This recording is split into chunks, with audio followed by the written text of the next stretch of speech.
Thank you very much, and welcome back.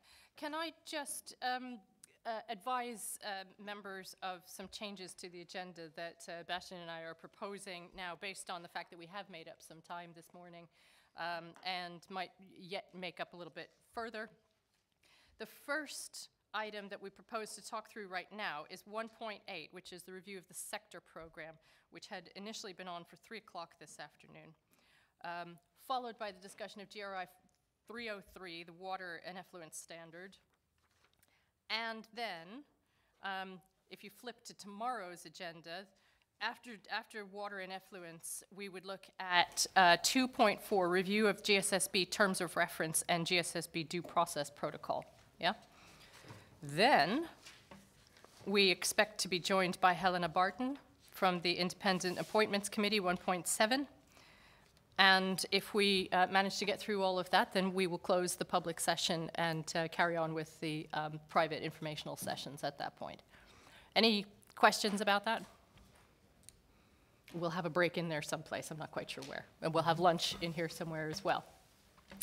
So first of all then, I will turn it over to Bastian to talk us through the review of the sector program. I think we need the slides.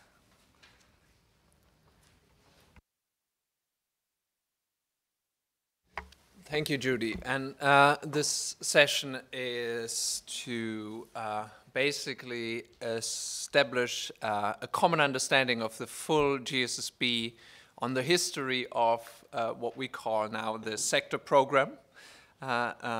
This is a discussion that has been ongoing for several years, actually, within GRI, even before the GSB came into being. And it revolves around whether or not GRI should be issuing as part of the core product sector-specific disclosures and guidance. I'm trying to summarize everything that has happened up till now, and the background for this is that we finally have a budget allocation to start piloting sector work. So it is important to establish this common understanding, and it is also an opportunity for you to raise questions you might have, importantly, but also any types of considerations that the standards division should build into developing a specific project proposal, which will then move through all the established due process and in terms of vetting that with the GSB, giving the other governance bodies an opportunity to comment and so on.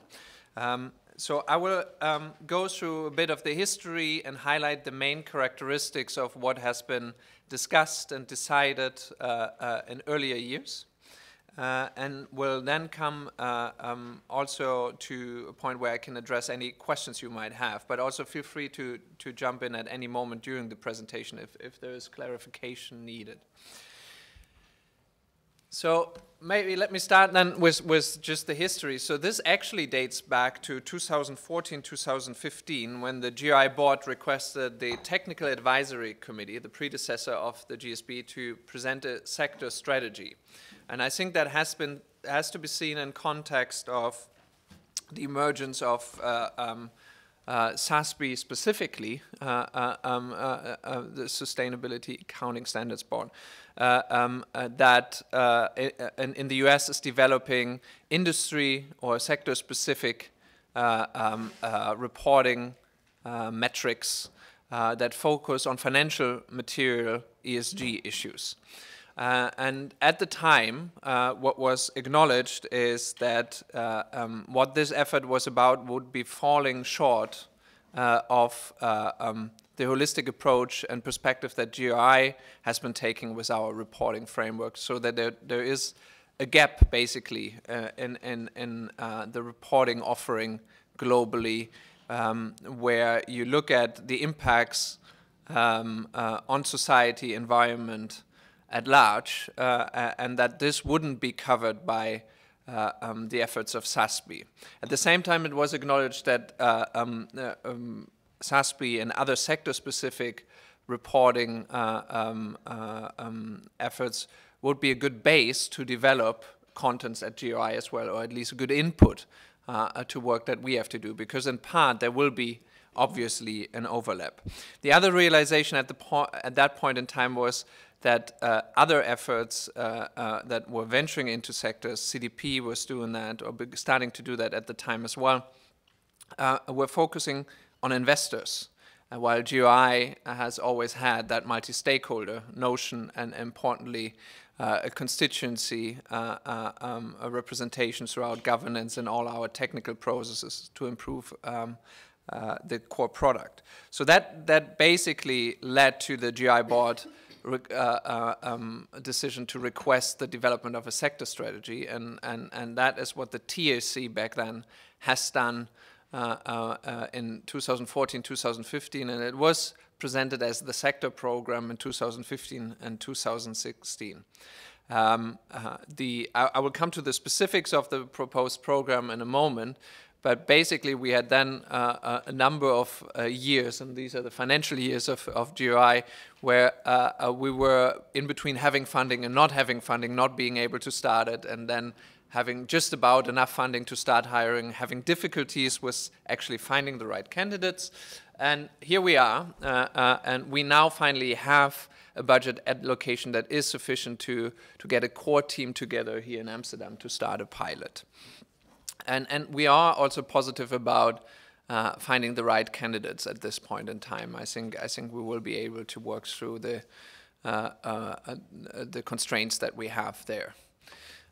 So overall, with the sector program that was presented at the time to the GI board and then discussed in much more detail through various sessions of the GSSB, I think the overall objectives of the sector program are to respond to an articulated market demand. So we have very concrete feedback from long-standing GRI reporters as well as new reporters who come to GRI and say, what guidance can you give us in terms of the focus that I should be applying for my reporting, because I happen to be in a particular sector. It is also very articulated market demand because GI had for years a sector program where we have developed sector disclosures, and there are some sectors that actually are probably the strongest in terms of overall uptake of reporting, just for the fact that we have provided the guidance. And they are basically looking for a continuation of that effort, and right now they're looking at the GRI standards, and they feel that there is a gap that needs to be addressed, and they see value in the materials that have been developed in the past that are currently still valid for G4, but are not available as such for the GRI standards as of now. A second objective, and that's probably something that was discussed at the time, but not with an emphasis that we would give it now, is that there is,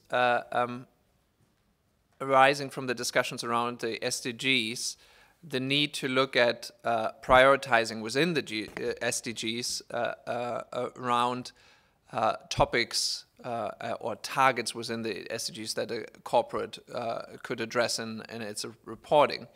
And this tends to be, for a large part, on the sector level. So that we see also a lot of interest in that debate, and that keeps coming back to us on various levels as well. Sector work has always been following that notion of inducing a bit more of comparability in the reporting, so that if you happen to have a set of companies in a particular sector and them following the same set of disclosures, you would actually be able to compare, at least over time, their approaches in a better way. And we have seen that work for some of the sectors where GI has done sector work.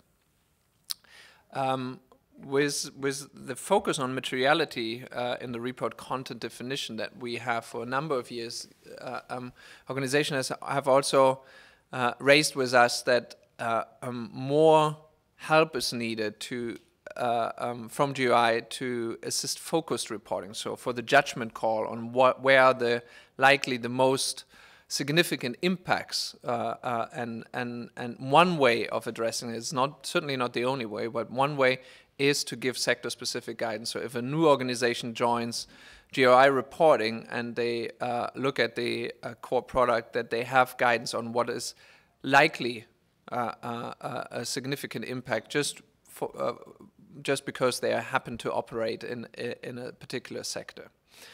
And the last objective that I should be alluding to, and that was certainly, I think, reflective of the first point that I made about the board looking at whether or not there is a gap in the market. It is really about completing the GRI standards portfolio. There is this perceived and probably really an actual gap in terms of the offering overall. There is no sector-specific guidance for the impacts on others that we are focusing on with the GRI reporting. In terms of core deliverables, what has crystallized throughout the discussions of the GSB is that at the time, and all of what I'm presenting will be rediscussed now, but at the time it was pretty clear that it was not going to be a prescriptive approach of the nature. You happen to be in sector X, and because you happen to be in that sector, you have to report the following 10 topics. So it should much rather be a guidance on which material topics to consider if you happen to be in a particular sector. So not overriding a materiality or report content definition process as set out in back then the guidelines and now the standards. And I think that is acknowledging two dynamics. One is this compliance dynamic that we've seen in the market. There is actually then a trend that a particular sector will just respond to 10 topics, while in actual effect a specific company might have very significant impacts outside these topics. But they're complying with GRI and they're saying that's good enough. That's probably not something that should be encouraged. The other element is also that when you look at just a prescriptive nature of something like that, you get a lot of pushback initially because corporates say, well, this does not specifically apply to my organization. So it's either I report on X number of issues required under GRI, or I'm not a GRI reporter. And that was considered not a very helpful outcome for GRI and the general uptake of this idea of sustainability reporting. And I think a bit also reflective of the early years of the SASB development. So the core deliverable here is to produce an account of what, from a multi-stakeholder perspective, happen to be likely material topics for a sector with the background research provided and also references provided for organizations to understand better why they might have impacts in a particular area, but not to be prescriptive with this list of material topics. And what would happen with that list is that it would be offered as part of the GRI standards, still to be decided what the exact status and nature and how it is weaved into the standards. At the time, the standards were not in existence, so that's certainly a discussion we have to have with the GSSB. That's the one part, so making this available as input to the report content definition process. The other part is to actually then for the GSB look at the likely material topics and see whether or not they are already covered in the standards as they stand right now, or whether we have to develop new standards to be reflective of these discussions. And that second part is important because over time, GRI, as I mentioned, has developed several sector resources. And you have issues that at first sight might seem to be really sector-specific, and they only happen to be relevant for one sector. But in actual fact, when you overlay these contents, and we have a dynamic, for example, between oil and gas and extractives, a lot of the subject matters that you cover as material are actually the same. They're framed slightly different and called slightly different in the documents that were developed in the past, but in actual fact, they're focusing on the same subject matter. And by developing in a first step likely material topics for several sectors, and then overlaying it, maybe the GSB has the opportunity to identify those or prioritize those standards for development that pertain to several sectors. What it also means is that we probably will see lists of material topics with some topics not actually covered in the standards just yet. And that has given this discussion, among other things, has also been, I think, started in the context of the disclosure on management approach discussion that is now also reflected in the GRI standards, where we say you can report on any type of subject matter, whether it's covered in detail with a specific topic-specific standard or not in GRI, that doesn't matter, using the GRI standards, because you have, at minimum, the management approach disclosures. So going forward, there could be a list of, let's say, 10 likely material topics, and 3 or 4 of them are not currently covered in the GRI standards, but they could be picked up already through the management approach, and then the GSB could look at developing new standards as budget and prioritization allows, basically. Are there any questions on these core deliverables and the objectives? No? Okay. What we developed at the time was a set of main activities that we see that need to happen to arrive at a publication of a list of likely material topics, and also an overview of subjects that might need to be prioritized for new standards. What it will start with, inevitably, is a lot of desk research, stakeholder engagement around finding the evidence for what is likely material. And again, there is, of course, input that we can build on. I like the work of SASB and others, but what is lacking right now is the multi-stakeholder perspective in many of these efforts, and we would have to cast the net much wider to find the evidence for the impacts on others' perspective that we are trying to drive here. And that will be a fairly involved research piece at the outset. The other element of it is to actually decide a sector classification for the standards. And we'll come back to that in a moment. What I want to say about this now is that what we've seen in the market, there are several sector classifications handled for different reasons with different focuses. There's also the opportunity to have a proprietary and GI-specific sector classification. That was kind of the model in the past, but it leads to all kinds of complications, and I will explain that in more detail. But a first step of such a sector program will be a public consultation on which sector classification is adequate for our purposes and can be handled and sustained over time.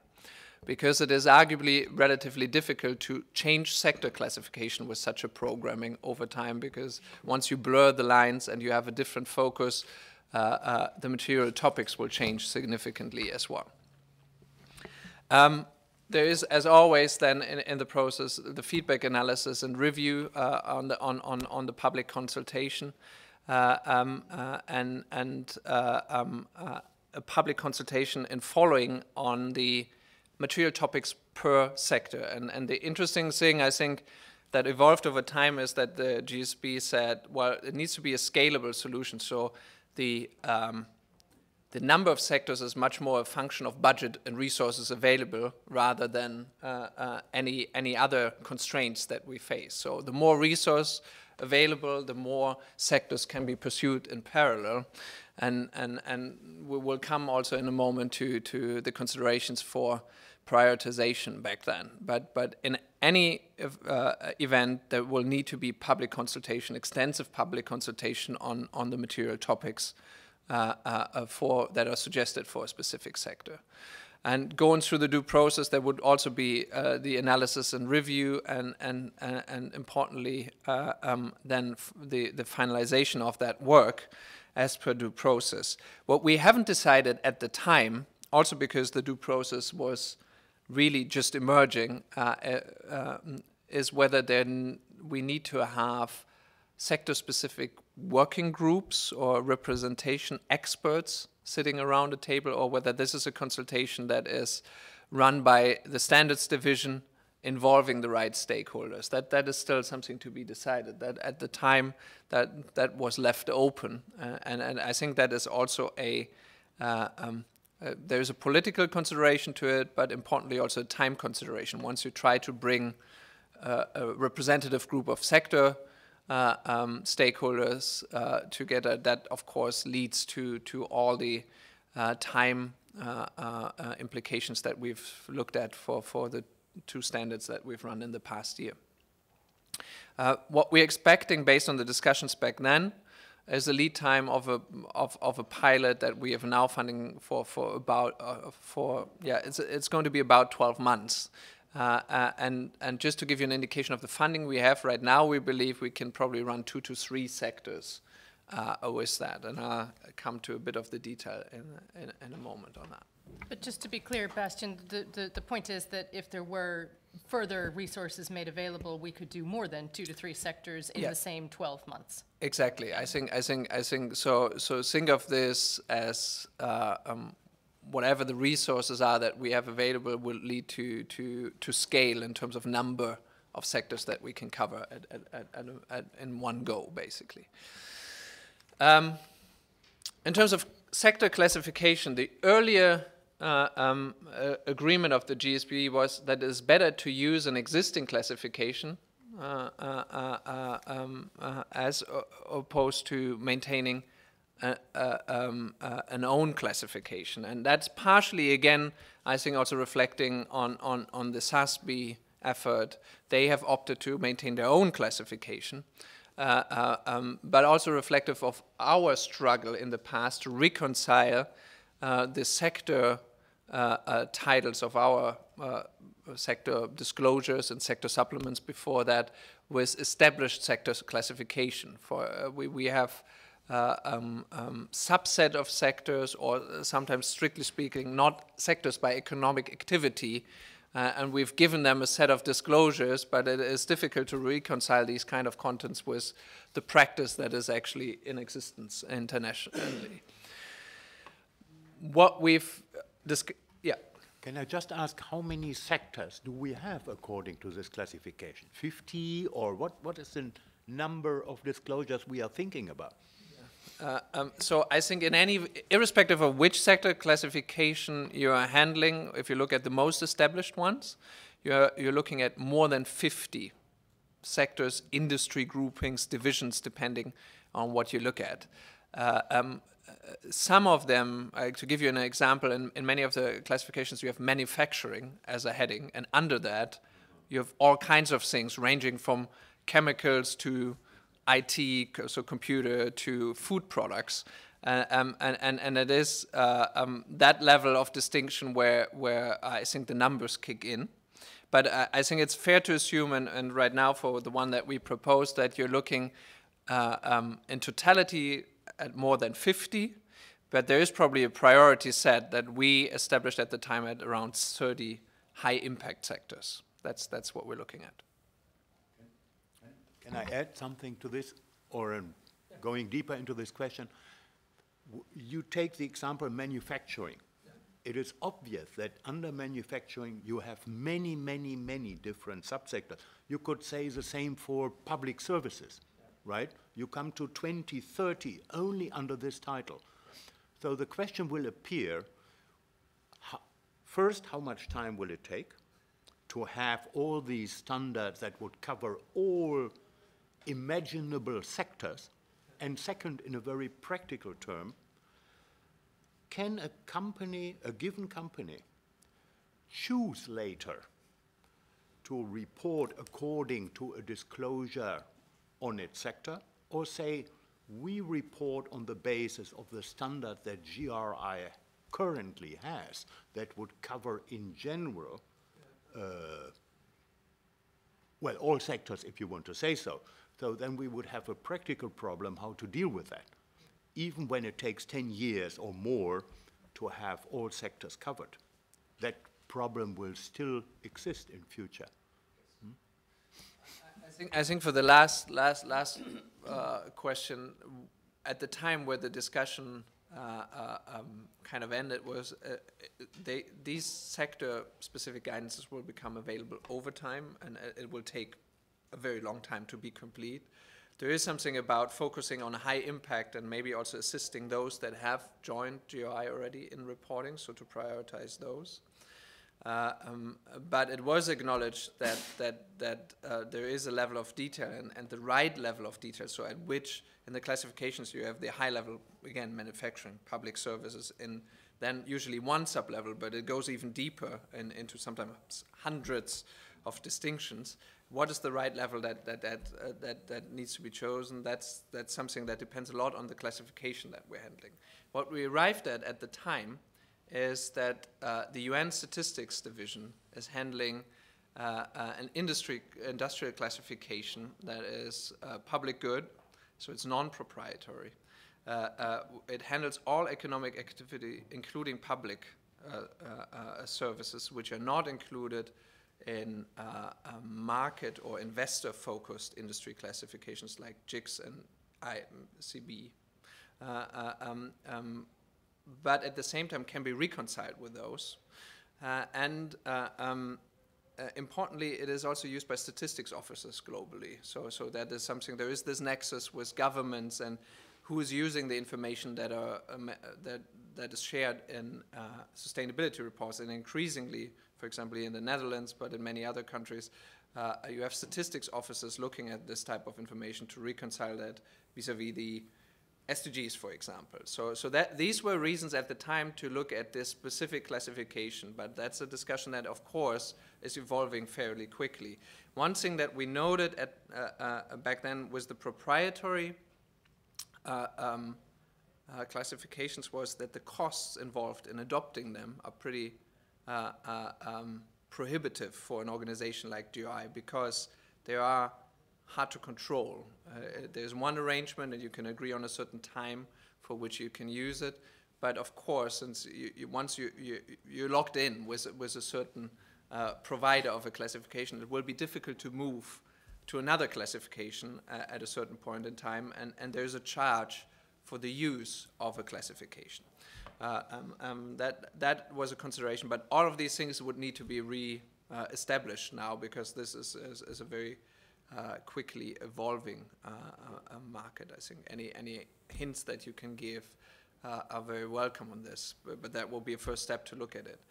In any event, we would have to go through a public consultation on whether the classification that we're proposing is the right one and can be handled by existing reporters, is scalable by information users also. Yeah.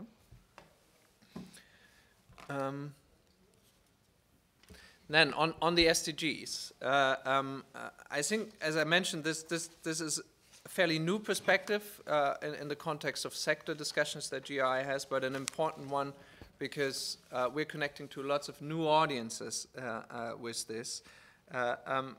It is a fairly popular reference now for corporate CSR or sustainability efforts. You see that coming back this year more and more, and last year there were probably the leading companies involved, but for most of the reports that we're receiving now for this year, the SDGs are a reference of some kind. You can then argue about the quality of that reference and the detail of information provided on that, but it has certainly gained quite some recognition. And there is also an increasing number of companies that establishing or referencing their goals and targets in light of the SDGs, and that's also an interesting development. Corporates also come back to GRI, but more importantly, I guess, to the UN to say, well, there is this mandate for corporates to be involved with the SDGs, but it is really overwhelming because the SDGs are covering all perspectives. What is really the focus that we should be applying as a corporate? And that's the prioritization work that GRI has started together with the UN Global Compact. And as part of that work, where we keep ending up, I think, is that there is a very strong indication that a sector perspective would help to sort through which SDGs need to be prioritized for action and reporting, right? we also observe that there are some well, actually an increasing number of sectors that is investing resources in understanding how they relate to the SDGs, which SDGs they should be focusing on as a sector. And that's coming through the business association on a particular, industry association on a particular sector. And I'm mentioning all of this, well, to invite your feedback on this particular perspective, but also to say that when we move to sector considerations, this perspective of the SDGs is really hard to avoid. It keeps coming back to us from various stakeholders and various angles. Michel. Yes, Bastien, I just wanted to emphasize precisely on what you were saying. One comment about the sentence here, SDGs are perceived as overwhelming by corporates. I would give a different perspective, because if you ask me to report on value created for each stakeholder groups, that's not very obvious and difficult to benchmark. If you ask me to report on 6 capitals of the IRRC, I would answer that for 3 of them I miss indicators. It's actually easier to start a reflection. We should report on which SDGs we have a positive impact on. We should report on which SDGs we have a negative impact on.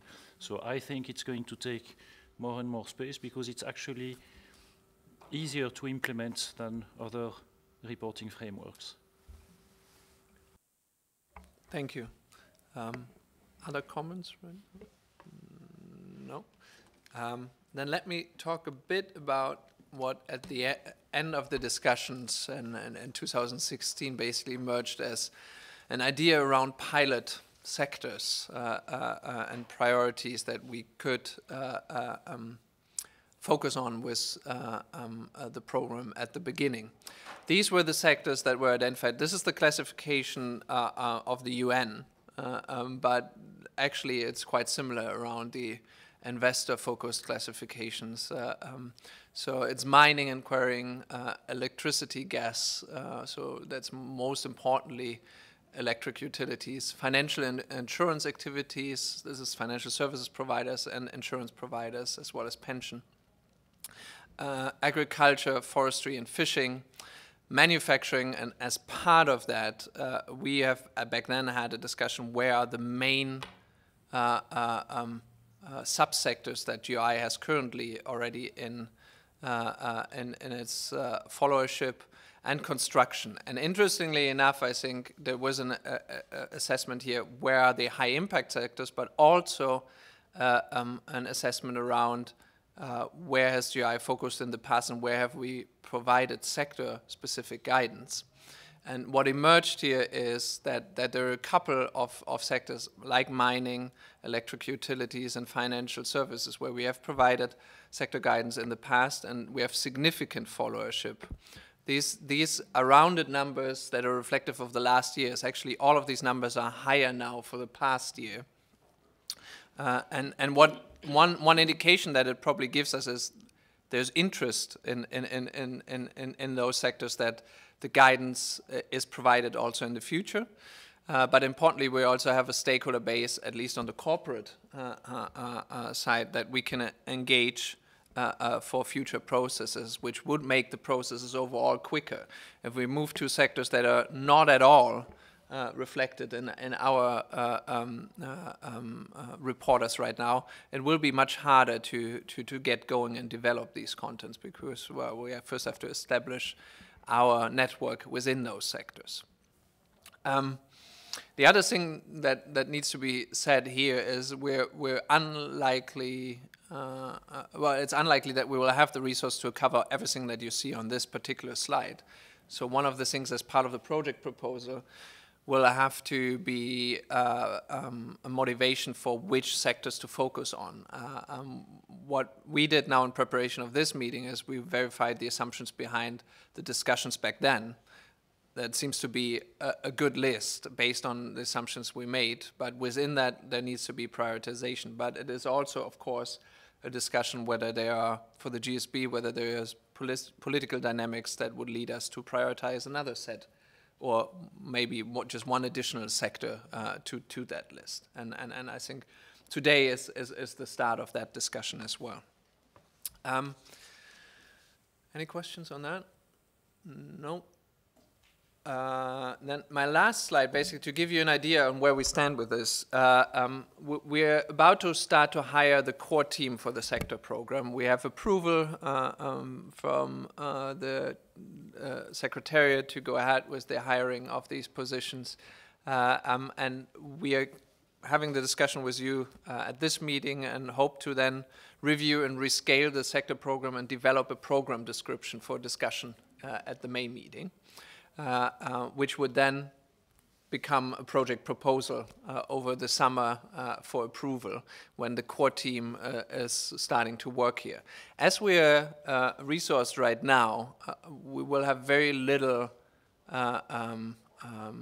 available time to advance this before we have a team recruited. I think that's something I should be mentioning. So let's hope we are successful and quick in getting these people on the ground in Amsterdam. But that's a caveat that I have to mention. We're simply at maximum capacity at the moment, and we have difficulties to keep the projects that we're currently running on schedule, and we cannot invest much more time than a program description and maybe starting to draft also a project proposal. We won't be doing the actual desk research at the moment. Yeah. Can I just ask, what is the qualification you expect from the core team? Should they have knowledge about the different sectors they work with, for instance? That is very difficult to handle, right? Because there's too many sectors. No, exactly. I think the qualification is probably not very different from the manager level up that we are hiring right now for the standards division. Maybe one caveat is that we would look at that stakeholder engagement component a bit more, because this consultation aspect of it will be important. And because, exactly for the reason that you were pointing out, it's not scalable to say we need for every sector a point person. Because we would end up with 70+ members probably at some point, right? That's not a likely scenario given our reality. So we need people that have experience in leveraging existing networks to arrive at an outcome, and that's something we've been highlighting in the profiles that we're going to post. So it is really about, they have a track record of working in project environments where they had to engage a particular group of stakeholders for a purpose, and that they have experience with that. And I think that's generally a skill set that is always welcome, but we haven't laid great emphasis on that so far in our hiring.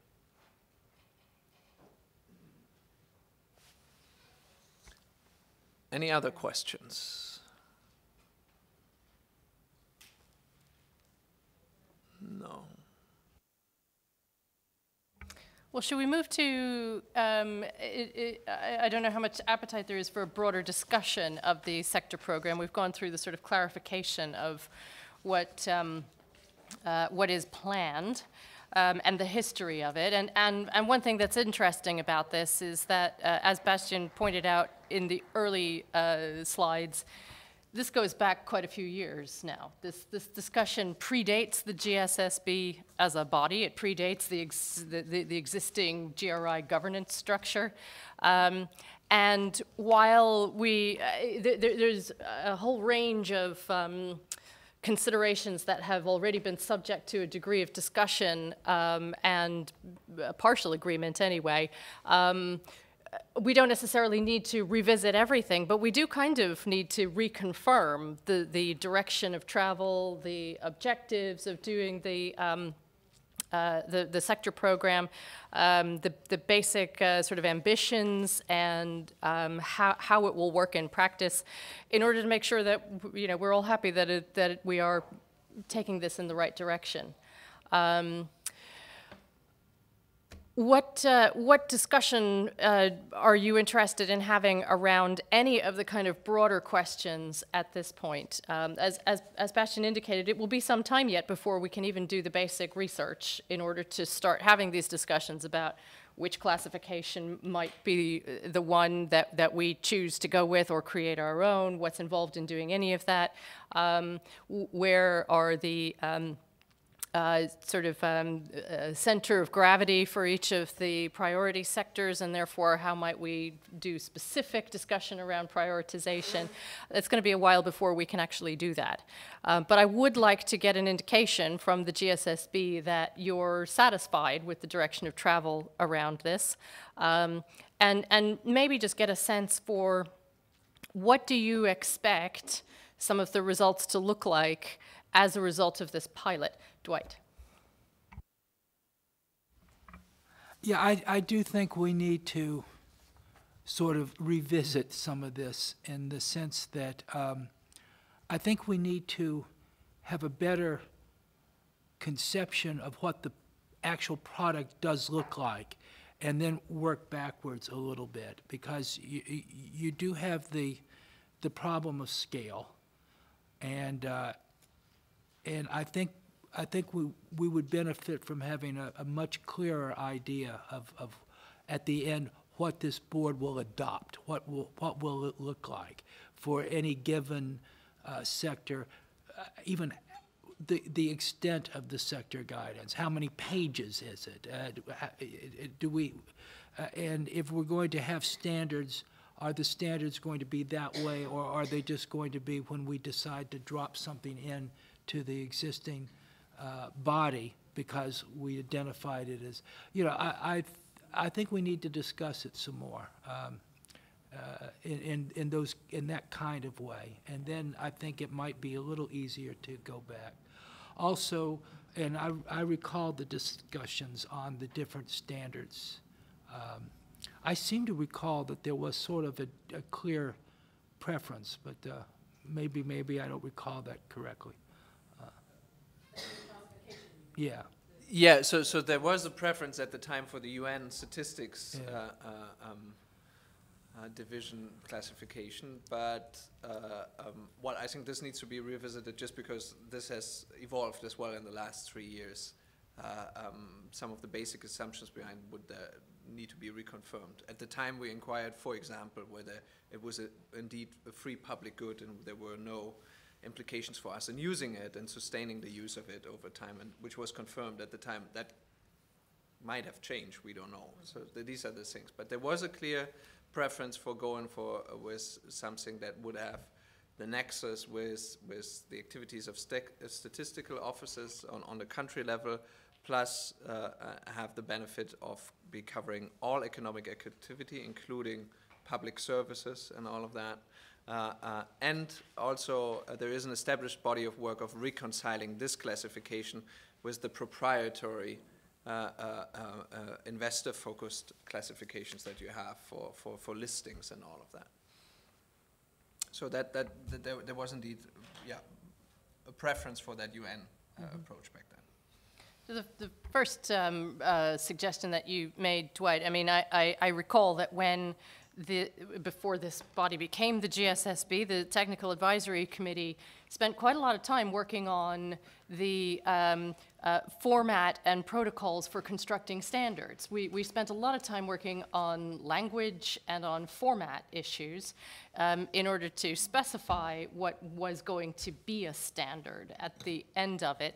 The history of the sector work within GRI is quite varied, actually. I mean, we went from having specific sector-based reporting guidelines under the sort of pre-G4 versions of the guidelines to having, under G4, we had the material disclosures per sector kind of work.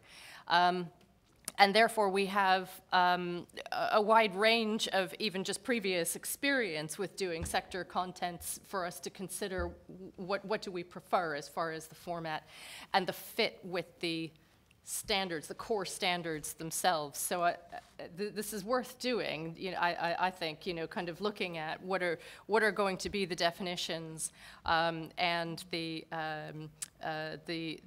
construction considerations for creating sector contents here. So this might be you know, another thing to add to the early stage considerations for the research. Evan, yes. I just want to reaffirm what Bastian said in terms of maybe revisiting some of our assumptions about the classifications. I mean, the ISIC system is interesting, but it is a little bit traditional and dated. You know, and I was looking at other sectors that we might want to include. It's very poor on technology-facing companies and companies that are sort of on the forefront of the way businesses are structured now, and it's very heavily focused on manufacturing and traditional business types.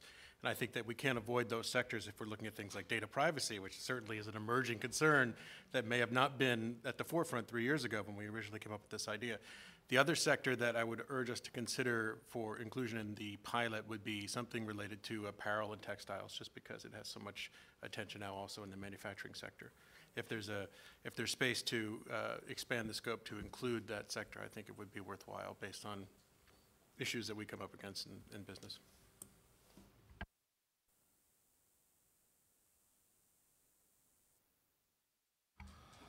Other thoughts?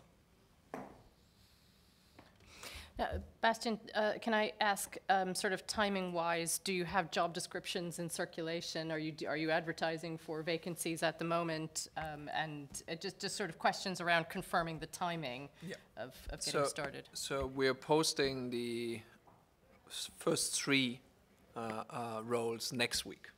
So they are currently reviewed, and then we will post next week. We have currently one hiring effort underway.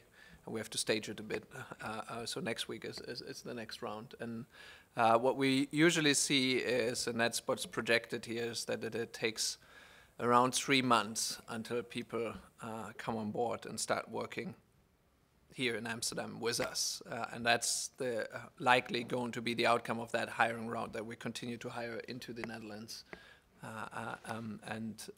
That involves usually moving people also, at least on the higher level.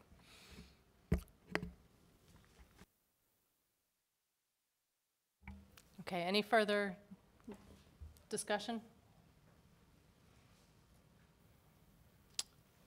Okay, thank you very much. I think this means we can close the meeting for the morning, and we'll have our lunch break now. And it's just before 12 o'clock noon here. We'll reconvene at 1 o'clock with GRI 303. This is item 1.6. That's the water and effluents proposed standard. Okay? Thank you.